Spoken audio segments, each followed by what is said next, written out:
Hello, viewers, and welcome to my channel, Jax's Journal, and continuing part 3 of pro-life periodicals. This will be 3B. In this segment, I'm going to show you footage the local news media in Houston covered of the first Texas rescue that was held on September 20th, 1986. Now, in 3A, segment 3A, I covered and I showed you video clips of what our own video photographer recorded. And of course, 3B, we're going to now, I'm going to show you how the press covered it. Now, back in 1986, Houston had 4 television stations that covered the news, and that was the ABC, CBS, and NBC affiliates. And then, of course, you had the Fox affiliate, Channel 26. So the videos that I'm going to show you are the coverages made by Channel 2, which is the NBC affiliate, Channel 11, which was the CBS affiliate, and then Channel 13, which was the ABC affiliate.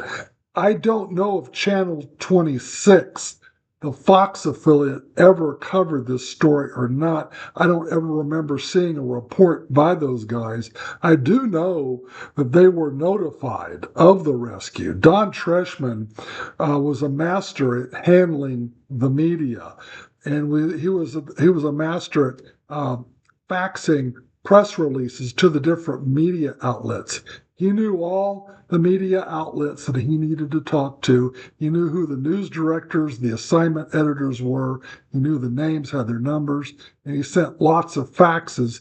Back in 1986, we didn't have emails, so we used fax machines as a means of communication. That was very popular back then. So anyway, I'm going to show you 3 news outlets. We're going to start with the CBS affiliate, Channel 11. Roll it. Early this Saturday morning, the anti-abortion demonstrators decided to go one step further. They rushed inside the clinic, and to the surprise of patients and staff, they wrapped a chain around the clinic's front door, and a van partially blocked a rear door. By the time police arrived, they found more than a dozen demonstrators barricaded inside. They're killing babies! They've got to stop the killing! Stop the killing now! Stop the killing now! The Reverend George Grant, a leader of the Houston Pro-Life Coalition, tried to win the sympathy of police. An officer, we have got to save the innocent. And you, as an officer of the law, have got to uphold the real law, the law of God. As more police reinforcements arrived, the demonstrators inside the clinic said prayers and sang hymns. All we are saying is give life a chance. Outside protesters blocked some cars from entering the driveway. They took credit for turning away 6 pregnant women. Organizers said they need to risk going to jail if they were going to stop abortions. We're sending a message to the pro-death people that this is all out war, and we're willing to sacrifice. But clinic operators managed to get some patients in through a side door. They're not in there, are they? No, they're not. When demonstrators refused a final request to leave peacefully, police ringed the clinic. And 4 hours after they arrived, police moved in to make arrests. Police say they took their time to avoid violence. In all, 3 women and 15 men were arrested, all charged with criminal trespassing. Protest organizers say they plan to escalate their so-called war against abortions until the Supreme Court reverses its stand and declares abortions illegal. The director of the West Loop Clinic says that despite the disruption by the demonstrators, half of 20 patients who had appointments got abortions or had tests performed. Okay, let me stop the clip right here.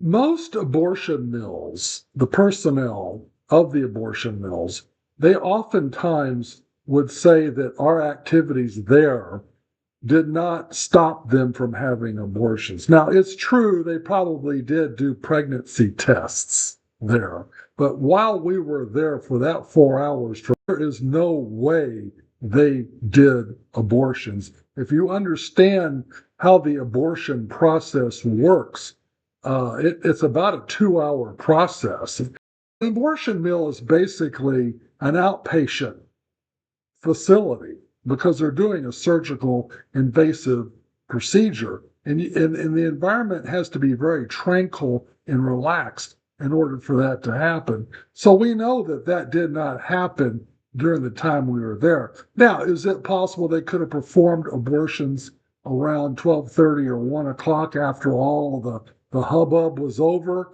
Maybe, but their schedule was thrown off by 4 hours, 4+ hours. So I doubt very seriously they did abortions that day. Continue.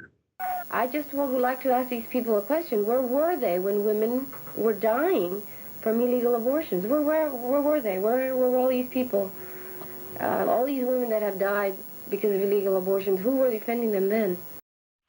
Miss Ortega, we would prefer that mothers not have abortions at all, whether those abortions are legal or illegal. So why would we want to defend somebody to do something illegally that puts their own lives and the lives of their babies at risk? There is no such thing as a safe abortion because all abortions end in the death of a baby. So the pre-abortive mother is having the abortion. She is still a mother. Even if she survives the legal abortion, she is still the mother of a dead baby. Continue. Police continued to guard the clinic till it closed. The demonstrators vowed to return. If they do, clinic officials say they'll be met by more police. Steve True, 11 News. So that was Channel 11's coverage of the event. They were the CBS affiliate. Now, allow me to show you Channel 2's coverage of the event. This would be the NBC affiliate. Roll it. Clinic, Channel 2's Rosalinda Pettis reports that it took several hours for police to bring the situation under control. Stop the killing now! Stop the killing now! Stop the killing now! Stop the killing now! We're hoping to shut the clinic down, at least for a time, for as long as we can. Some pro-life groups say they're uniting and launching an all-out war against abortion clinics in Houston. Their first target, the West Loop Clinic. Early today, 18 demonstrators managed to get inside and chain the front door closed. Organizers also called on others to disrupt the clinic's operation. We need 5 people who don't care about getting arrested to go in the side door and block it. Do I have any volunteers? Anybody that's willing to do that? They're asking for it. Bail money, the bail money will be available. Bail money is available, y'all. Dozens of police officers were called to remove the demonstrators inside and to keep the peace. This is not the way to do it. Come on. We have to stop the killing. But being on the door isn't going to do this. We're going to escalate this. Let's do it peacefully. We want it to be escalated. We want the killing to We don't need stop. violence. What we need We're not here going to have violence. Our people are Christian people. The violence is on the inside. We understand We're that, not going to but exercise violence. The demonstration, however, did not keep abortions from taking place. More than half of the 20 scheduled abortions were performed. The rest of the patients decided to reschedule. What was your greatest concern this morning? The safety of the patients, of them trying to get to the back. That was my main concern. My main concern was they're breaking through the doors and interfering with the patients. That was my main concern. Demonstrators, however, say they prevented 6 women from going through abortions and managed to turn others away. Everybody pray for the baby of Terry and Dennis. Let's pray. We saved one! We saved one! After almost 4 hours, the demonstrators who got inside were arrested and charged with criminal trespassing. The organizers of today's event say this is just the beginning. Protesters are promising more demonstrations like this one in the future. They say this time they got to the waiting room, but next time they're vowing to go into the operating room. Rosalinda Pettis, Channel 2 News.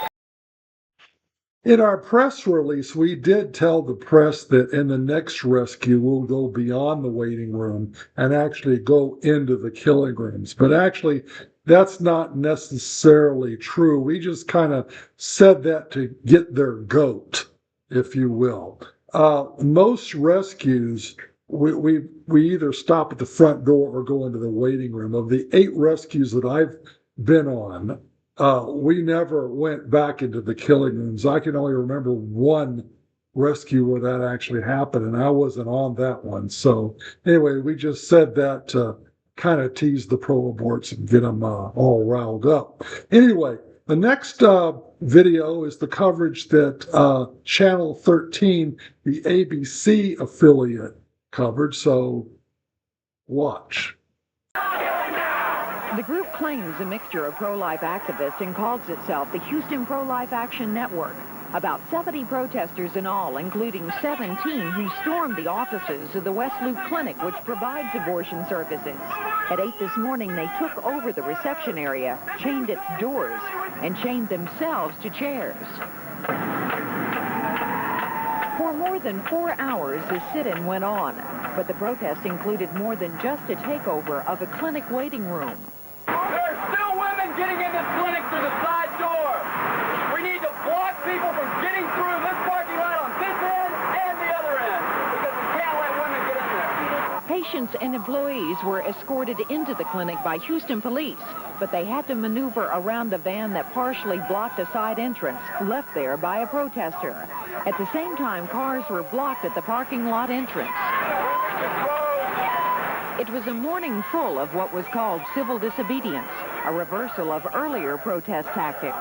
We're not willing to get violent. We're not willing to destroy property. Obviously, there are a set of laws that we have to abide by. Those are the laws of the Bible.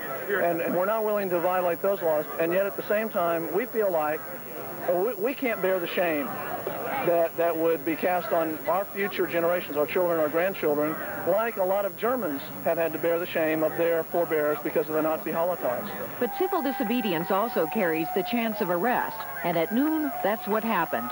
One protester left the clinic voluntarily. I left because I have a responsibility to certain people who care for me, and it was my goal today to save babies' lives. That's my only goal in this world, is to save babies' lives. Today we have done this in Houston for the first time. But 17 of his fellow protesters opted for jail instead. Eventually, police, who almost matched the demonstrators in number, forcibly removed and arrested those who remained inside. They were called heroes by this group, but to the clinic director, I can understand when they march through the sidewalk and they hold their signs as that being nonviolent, but once they walk into private property, chain themselves, do not let people in and out, block an emergency exit of a medical clinic, that is not civil disobedience. by far, this has been the most aggressive assault yet on abortion clinics in the Houston area, and it's a form that protesters vow will continue, even escalate, to the point where demonstrations like today's will be the rule rather than an exception in this ongoing clash of opinion. Deborah Brickley, Eyewitness News.